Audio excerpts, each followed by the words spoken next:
Your life experience, good or bad, is a gift when you share it with others.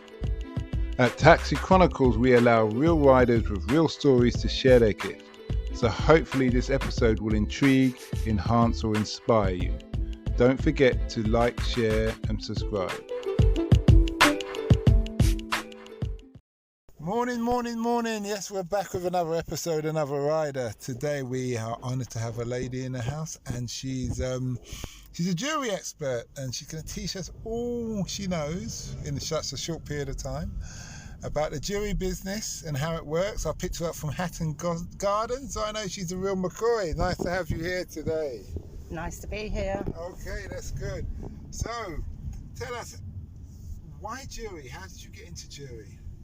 I've always been interested in fashion, but hate pattern cutting. So for me, jewellery was a way of working in fashion and being a 3D designer. So it was no-brainer, really. Oh, 3D. So,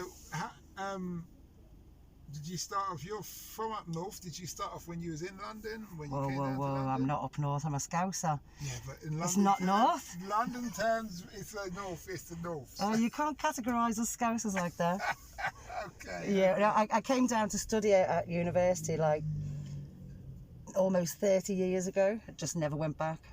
Okay. What did you come to study? The jewellery? Design. Oh, design. Because you spoke about 3D. Yeah. So are we talking like 3D printers? I don't know. No, that didn't exist in my day. Okay. You know, that's a new thing, that's new technology, which I don't get on with at all. But yeah, I just studied three-dimensional design and the ethics of design, and then realised I actually wanted to work in some part of fashion. So jewellery was my choice of expression. And I suppose that's the finishing touches to fashion as well. Yeah, but it was years ago. Like accessory design was accepted in the fashion industry. I think it was 1986 or something like that, when Dinny Hall won Accessory Designer of the Year, and then that just opened doors for the whole of the jewellery industry to get involved in collections, as opposed to just, you know, generic pieces of jewellery. And so, where's the theme come from for you for your jewellery? Well, I do collections, so it starts with a story and a concept, and then it's just how you tell that story through the medium of jewellery and metalwork. Okay. So you say metalwork. I know gold is a form of metal. Correct me if I'm wrong. Is that, was it silver, gold, platinum? Silver, gold, platinum, all carats, all colours. Sometimes mix it up, like to use a bit of concrete, bit of wood, bit of leather, bit of bone. Oh, no. Yeah, well, recycled Victorian antler mainly. Anything that's been in use, okay, and then is disused, and then I like to just recycle and reuse and bring it into a different story, give it a different life form. So when you say bone, what are these bones originated from?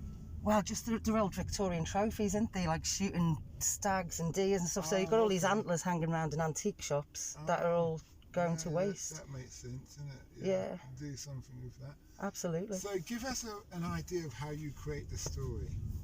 So just be an idea or a thought or a conversation or a song or a poem or whatever, and then off a pop with it. Like last year's collection was called Prego, which is Italian for you're welcome, and basically it was a bit satirical, but I just wanted to create a collection that was quite subversive and aggressive, and it was based around the patriarchy. So I took a tune from Kate Tempest, and then just that was the whole like kind of sentiment for the collection.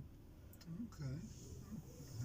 Does a customer ever come to you and say, I want it to represent this, I want it to represent that? Totally, yeah. So you've got to have a very open mind to understand their vision and bring it to life. Absolutely. I mean, they're my best jobs, actually, when someone says to me, look, my granny's died, or my dad's watched this, that and the other, what can you do with this? And I like creating stories for other people. How did you manage during the lockdown? Did it die or did it boom? I assume it's one of the two. People got more time, they get free money from the government.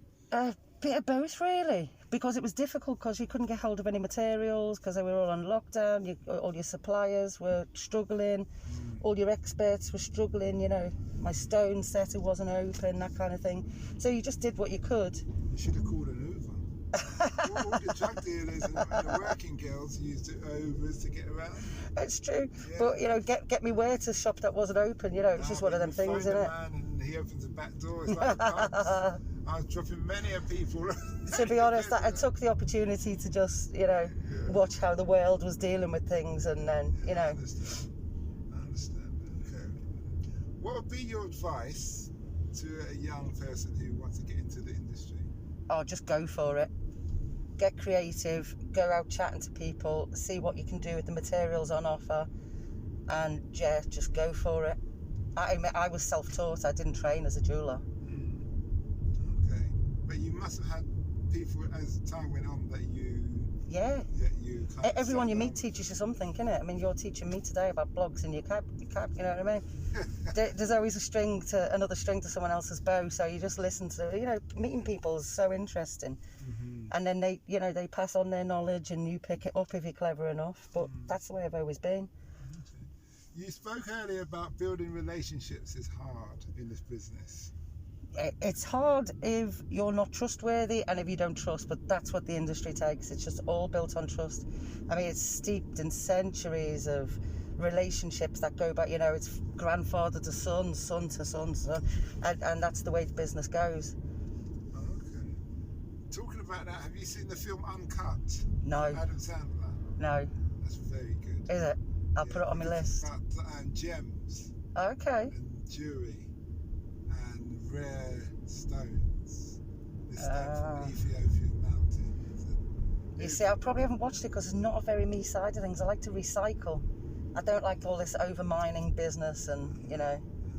Okay, fair enough. Well, it's sustainability and... because when you talk about honour and family and everything, that's why I bring it up. I'll give it a watch. Diamonds, yeah, it's not a typical Adam Sandler film. It's very, very good. And not to say his films are bad. I don't mind a bit of the Sandler. Yeah, he doesn't. He's very good. So he doesn't promote. He just puts the film out there and he gets the money. Nice. In that respect, what would you say is the hardest thing that you've had to learn that you wish you knew when you started in this industry? Oh God, that's a tough question. I think it's just self-belief, really. When you question yourself, there are always the jobs that go wrong, but you just have to have self-belief. So the jobs that may have gone wrong, I assume that's in your early days. Yeah. How do you overcome that? Because you spoke about trust and all these other things. You go to your mentor, the person that can do it if you can't. That's the beauty of the jewellery industry, is we all help each other. And you just say, I've messed up, yeah. I need you. Give me a hand. Yeah, okay. And they humbly just say, don't worry, come on in. Absolutely. Come on in. That's a good... Everyone likes to show you their expertise, and that's why, you know, most jewellers don't do everything themselves. I can't engrave. I can, but I'm not an engraver, so I let my engraver tackle that side of things. I can set a stone, but I choose not to. My stone setter sets stones. You know, that's what they're good at. I'm good at the concept, the design and the making, and they do their bits. So he just does, I see what you mean. So everybody's specialism becomes a true specialism. Yeah. Because all you do all day is set stones. Yeah. Then you're a true master. Absolutely. And stuff. Yeah. And I suppose you want to set stones in a way that they stay. What's your favourite materials to work with? Oh, well, I love working in silver. That's what I started off in. But I mean, it's all lovely. It's all lovely stuff. Platinum's beautiful to work in. It's so clean. Silver's filthy to work with. You get absolutely covered in dirt. Yeah, it's all relevant. I love working in bone, but it's very, very messy. When you say silver's filthy, in what sense? Are the fragments that come off? Well, it's the oxidisation and, you know, all that kind of stuff. So you need gas and stuff.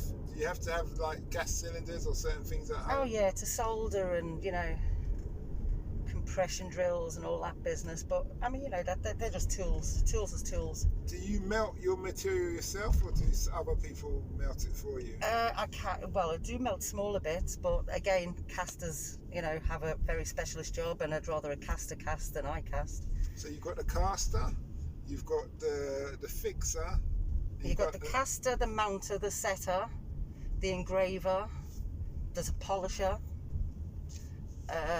Yeah, I think they're the most specialist areas. So those are 5 main things. Yeah. And you need to have 5 good people. Yeah. Who can do that and be on good relationships with them. Defo, yeah. It's all about respecting their trade, their and specialist you, area. in essence, get the client understand the creativity in the design. And the making bit. And the making bit. Yeah. And then it's a whole big family. Yeah. Many cogs to make the whole thing turn. Yeah.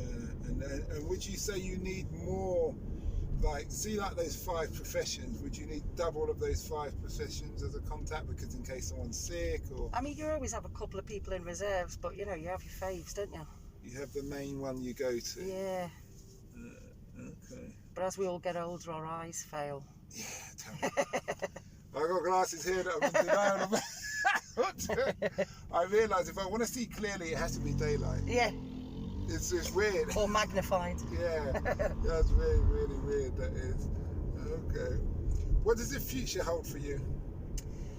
Oh, creativity, fun, love and laughter. Okay, I hear you.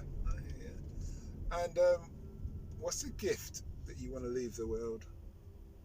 Gift that I want to leave the world. Or share with the world. Share with the world. Well, more positive. The reason why I do my job is I like sharing my vision with the world, my outlook. That's why I like to tell stories through pieces.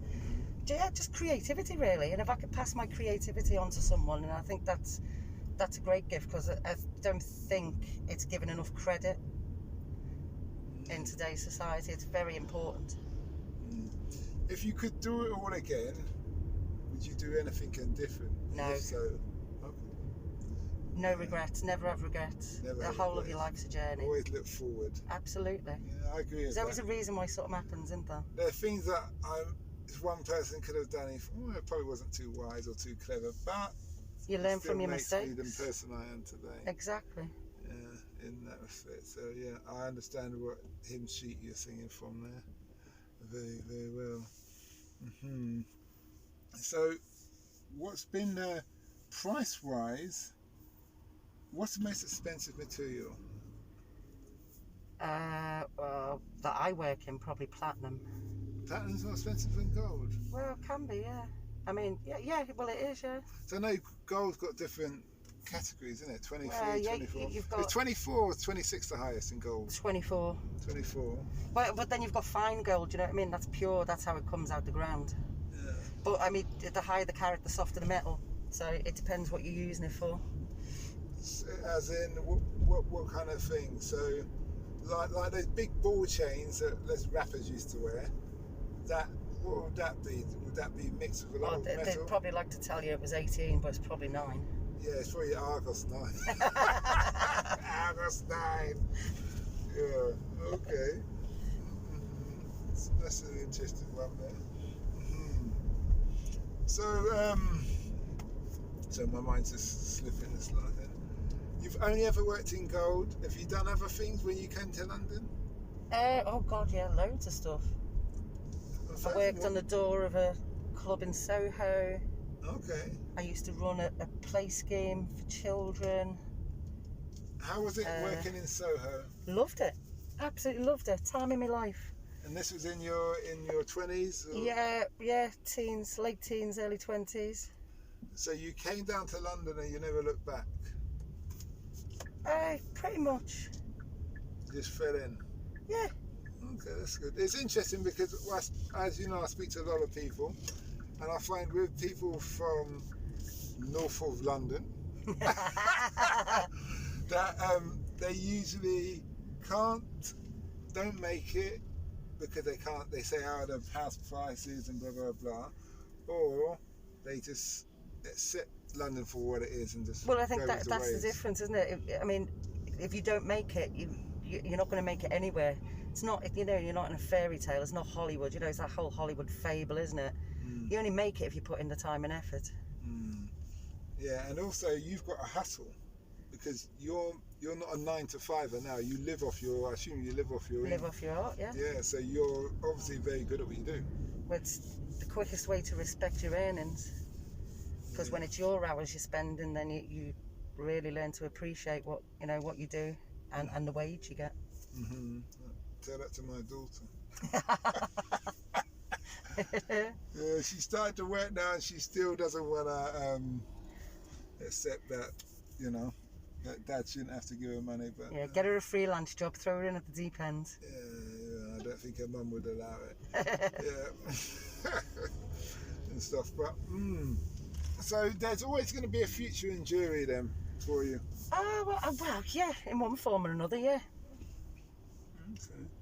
I mean, I think as you get older, obviously, you know, the hands get arthritic, the eyes become less sharp, blah, blah, blah.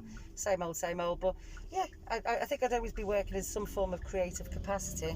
But I'd really like to open a jewellery school at some point. Not in London, no. It's like, you know, somewhere people come to chill out and lose themselves and do a bit of creativity, that kind of thing. But, you know, at the moment, that's a pipe dream, isn't it? Maybe you could do stuff in London and have a branch in somewhere else later on. Yeah. London will give you the security of the money. Let's see how the world pans out. You could find our little section in Hatton Gardens. Yeah. Is there any jewellery schools up there? Yeah, loads. Is it? Yeah. You've got Holt, you've got Cass. Okay. Loads of them. Oh, well, then I see what you're saying. Also, you don't want to step on people's toes. No. Yeah, so I just want to give people a different experience as well, not just making jewellery, but why you're making it. Just like, you know, feel a process, tell a story, that kind of thing. Is there special equipment people need if they were melting or these materials? Because you spoke about gas and... Well, you know, you can get little hand torches now. You know, you really can't set up a workbench for under 150 quid these days and get going. So it's, you know, I started off with 50 quid in my pocket and a hammer and a tiny bit of silver. From that I made one piece, sold it, invested the money back in, bought more tools. You know, it's just a case of what you're prepared to do, innit? Yeah, I suppose 50 quid, what was that, the 90s? Yeah. It would have been a lot longer than what we have today. Yeah, you probably need a few 50s to do it now, I guess. And stuff. And there's no, like, what do you call it, like a safety, like a certificate or approval from the local authority, because it just all sounds a bit technical. Well, gas. Yeah, but you learn along the way. I mean, you know, you shouldn't burn your house down unless you've got really good house insurance, you know what I mean? But within your limitations, you can be really creative with just basic tools. Okay. You've got to learn to walk before you run, obviously. Yeah, I hear. So just going back to Soho, because Soho intrigues me here. What is it, a nightclub? Very small, like, jazz bar. Okay. Is it still around today? No. So of course not. Soho's not Soho anymore, really. That's what I've interviewed quite a few people, and they complain about Tony Blair bringing out a law that if more than one person plays an instrument in a pub or a bar, they have to pay the bar has to pay a tax. Madness. Yeah, some stupid thing. It's trying to. There's always a law against fun, isn't there? Yeah. Tell me about it. But it's been a great interview. Thanks, Tom. I appreciate your sharing the knowledge. Nice chatting to you. And we wish you well. Thanks, darling. Thanks a lot.